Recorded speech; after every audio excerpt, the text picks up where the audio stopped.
नमस्कार जी। कैसे हो जी? बढ़िया। आपको आपके चैनल को जी मेरा नमस्कार। अभी बात करते हैं हम आपके और रामविलास शर्मा के बीच जो मामला चला हुआ था। काफ़ी दिन से लोगों के बीच में संशय बना हुआ है कि भी कैलाश पुजारी और रामविलास शर्मा के बीच समझौता हो चुका है। इस बात में कितनी सच्चाई है? देखो जी, ये बात निराधार झूठ है जी मेरा कोई समझौता नहीं हुआ है।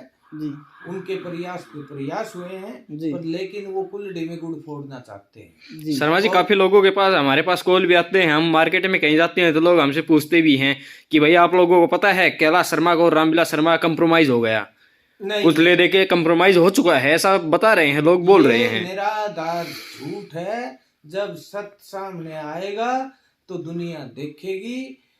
कैलाश ने इससे समझौता करना होता तो इसने मेरे पूरे गांव के जो भी मेरे मुखिया सरदार थे, मेरे जो नजदीक साथी थे, वो सब बुला लिए। उनके सामने भी इसने प्रयास किया था लेकिन ये कुल्हड़ी में गुड़ फोड़ रहा था। मेरे साथ पूरा समाज आया है, पूरा जनता आई है मेरे साथ। परमात्मा का साथ था, सच्चाई थी, मैंने मना कर दी। अभी बात करते हैं कार्रवाई की। तो लोग कह रहे हैं कि आखिर क्यों कैलाश पुजारी चुप हो गया और कार्रवाई चल भी रही है नहीं, और चल रही है तो कहाँ तक पहुंची? देखो जी, कार्रवाई की ऐसी, परमात्मा एक अलग पावर है जी और प्रशासन एक अलग पावर है। जी देखो, मैं प्रशासन से और भारत के संविधान से बड़ा नहीं हूँ। जी मैं भारत के संविधान में पूरा विश्वास रखता हूँ। मेरा आज की जो भारत सरकार है, आदरणीय प्रधानमंत्री मोदी जी, अमित शाह जी, राजनाथ जी और बीजेपी के सभी वरिष्ठ नेतागणों पर और हरियाणा के चीफ मिनिस्टर श्री मनोहर लाल खट्टर पर पूर्ण विश्वास है, मुझे न्याय मिलेगा। हाँ, एक चीज जरूर है, वो मुझे भी कुछ लग रहा है। अब जो राष्ट्रपति जी के मैं कार्रवाई करके आया था, उसका 29 तारीख को वो कार्रवाई चालू हुई थी। 29 तक, 1 महीने का उसका टाइम था। कौन सी 29 को स्टार्ट हुई थी शर्मा जी? ये 29 अक्टूबर को, जी जी नवंबर को, और 29 दिसंबर को कंप्लीट होनी थी कार्रवाई। 29 दिसंबर को कंप्लीट होनी थी। क्या हुआ फिर लेकिन उसका? ये समय क्यों लग रहा है ये मुझे भी पता नहीं।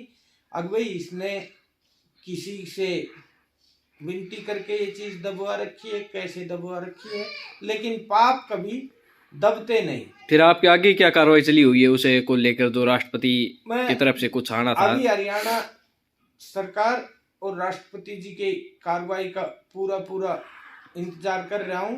अगर 1 वीक के अंदर अंदर इस पे कार्रवाई नहीं हुई तो मैं राष्ट्रपति महोदय के भी दोबारा आरटीआई लगाकर वो गुहार लगाऊंगा और सीएम साहब के भी आरटीआई लगा के गुहार लगाऊंगा। इंतजार आप ही नहीं, जनता भी कर रही है कि भाई आखिर इस मामले का पर्दाफाश कब होगा। कहीं ना कहीं कैलाश पुजारी की जो शैली है उस पर भी सवाल उठ रहे हैं, तो इसको लेकर के क्या कहेंगे? देखो जी, कैलाश पुजारी के हाथ में जो था, सच्चाई बताना था, गांव गांव जाना था, राष्ट्रपति महोदय के अपील करना था जी वो मैंने कर दिया। वहां से मेरे को बढ़िया आश्वासन मिला, बढ़िया कार्रवाई चल रही है। पर पता नहीं अब ये क्यों डिले हो रहा है, इसका मैं 1 सप्ताह और इंतजार करूंगा, नहीं मैंने पुनः इस पे कार्रवाई करनी है। क्या आपको नहीं लगता कि इस केस में ढिलाई, जो आज का जो चुनावी माहौल बना हुआ है, रिसेंटली अभी जो इलेक्शंस होने हैं उनके चलते कहीं ना कहीं बीजेपी पार्टी की छवि खराब ना हो जाए, इस वजह से रामविलास शर्मा इस कार्रवाई में रोड अटका रहे हैं? देखो जी, ये पार्टियों का और इलेक्शन का मुद्दा नहीं है, ये मेरा और रामविलास का इंडिविजुअल मुद्दा है जी। इसमें भी पार्टी क्या सोचती है वो तो पार्टी जाने जी। मैं पार्टी पे मैं पार्टी का कल भी सिपाही था, आज भी सिपाही हूँ और आगे भी पार्टी का सिपाही रहूंगा। वो तो पार्टी जाने भाई, ये क्या मुद्दा बनेगा, कैसे बनेगा, क्यों इसको दबा रखा है, कैसे कर रखा है, वो तो पार्टी जाने। लेकिन ये तो हमारा इंडिविजुअल मुद्दा है। आज भी इस पार्टी में आपकी इतनी इच्छा है, इतनी आस्था है, जबकि इसी पार्टी के एक कद्दावर नेता ने आपको दर दर की ठोकरें खाने पर मजबूर कर दिया, तो फिर भी आपकी इस पार्टी में अभी तक इतनी प्रबल आस्था क्यों है? देखो जी, ये पार्टी देश हित के लिए है जी और देश हित में बड़े बड़े इन्होंने काम किए हैं जी और इनका सबको साथ लेके चलने का जो ये सब में आस विश्वास वाला जो मुद्दा है ये बिल्कुल सही है। और देखो जी, बाजरे के सिट्टे में भी कौवा हो जाता है जी कोई एक आदमी किसी के साथ वो कर दे तो वो सारी पार्टी थोड़ी होती है। जी वो तो उसने मेरे साथ विश्वासघात किया है, जी उसमें पार्टी भी, प्रशासन भी और देश का संविधान भी मेरी सब सपोर्ट करेंगे। अभी बात कर लेते हैं कि रणधीर पहलवान को लेकर भी कुछ इनपुट सामने आ रहे हैं, तो क्या खिचड़ी पक रही है आपके और रणधीर पहलवान और कैलाश शर्मा के बीच, सॉरी रामविलास शर्मा के बीच में? देखो जी, रणधीर पहलवान ने जी बहुत बड़ा पाप तो ये किया कि उसने झूठ बोला। जी अब भाई मेरे सामने या मेरे लड़के के सामने 10 पैसे भी नहीं दिए, जी उनके ये सबूत हैं, उसके लड़के के रजिस्टर की ये कॉपियां हैं जी और उसमें इन्होंने ये झूठी कलम लिख के इसमें भी दर्शा रखा है। अब भाई कैलाश ने रामविलास के पास जा रहा था जी तब ये पैसे रामविलास के खर्चे के लिए लिए। तो रणधीर सिंह ने अपनी छवि खराब कर ली। रणधीर सिंह का चेहरा जनता के सामने आ गया और उसके रिश्तेदारों के भी सामने आ गया। कल उसके रिश्तेदार ने भी एक उसके खिलाफ बाइट दी है जी और रणधीर सिंह ने ये सफेद झूठ बोले थे, इसका ये खामियाजा भुगतेगा, समाज इसको माफ नहीं करेगा। रणधीर सिंह ने सबसे बड़ा पाप एक किया है जी। कोई भी पिता जी अपने पुत्र को गलत काम करता होगा तो वो रोकेगा जी, लेकिन रणधीर सिंह ने अपनी झूठी छवि बनाने के लिए और वो करने के लिए झूठ बोला और अपने बेटे से गलत कलम चलवा दी। रणधीर ने अपने बेटे को कलम का कातिल बनवा दिया, उसका ये उदाहरण है। रणधीर सिंह की मैं क्लियर बता चुका हूँ, मेरा जो भी लेन देन है उसका भाई की लिखतम में लेन देन था जी, और वो मैं बता चुका हूँ। कोई 3.5 लाख रुपए वो मेरे नहीं लगे थे, वो रामविलास के इलेक्शन में लड़े थे जी। उनका ब्याज जोड़ के तो 6.5 लाख किए जी और 3 लाख रुपए वो बैंक में भरने के लिए। मैंने तो इससे असल रकम तो सिर्फ 3 लाख रुपए ही लिए थे जो बैंक में भरने के लिए, जो मेरे लिए लिए थे जी। बाकी 9.5 लाख में इसने दरवाजा लिख लिया था जी। लेकिन विनाश काले विपरीत बुद्धि, रणधीर और रणधीर सिंह के लड़के का ये झूठ का पुलंदा मैं पूरी जनता के सामने और राष्ट्रपति की जो कार्रवाई है उसमें मैंने रणधीर का नाम ले रखा है, वहां इसकी विस्तार से वो करके और इसके खिलाफ मैं कोर्ट में भी कार्रवाई करूंगा।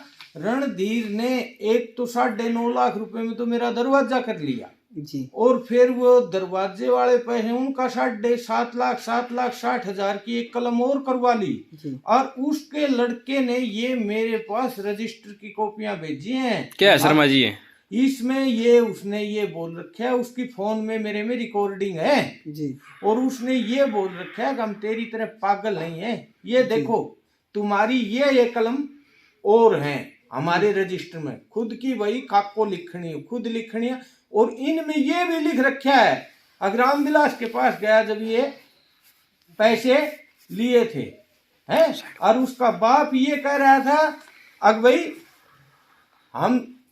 हमारे सामने 5 पैसे भी नहीं दिए, ये उनके लिखित के प्रूफ हैं, प्रूफ ये दुनिया को दिखाऊंगा मैं और कोर्ट में लगाऊंगा।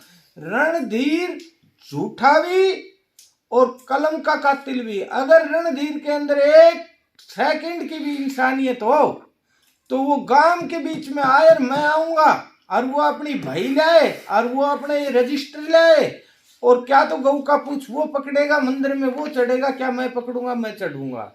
रणधीर हर तरह से जो इसके पास ये प्रॉपर्टी है और जो ये झूठी शान है इसका अब खुलासा हो चुका है कि ये सब नकली काम करके हैं, ये साथियों के साथ विश्वासघात करता है और इसको परमात्मा और समाज दंड जरूर देगा। जिसका ये प्रमाण है। और उसके लड़के की एक तो धमकी की रिकॉर्डिंग है मेरे पास, जी और उसके लड़के ने ये कह रखा है, ये व्हाट्सएप भेजे थे मेरे पास, जी मेरी ये कलम और है, जबकि उसका खुद का ही रजिस्टर है और खुद वो लिखनिया है। ये सब तथ्यहीन बात है, पर आदमी की असली औकात का पता लगता है। और इस लड़के ने मेरे पास बाद में चोरी के लिए भी व्हाट्सएप कर रखे हैं, उस पे फोन पे लिख के, वो भी मेरे पास मौजूद है। ये हर तरह से गिर चुका है अपने कर्मों से। शर्मा जी, आप बता रहे हो कि रणधीर के लड़के ने आपको धमकी भी दी है, धमकी में क्या कुछ कहा गया है? वो मेरे पास रिकॉर्डिंग है। रिकॉर्डिंग आपके हाँ, पास? तुझे पिटेंगे।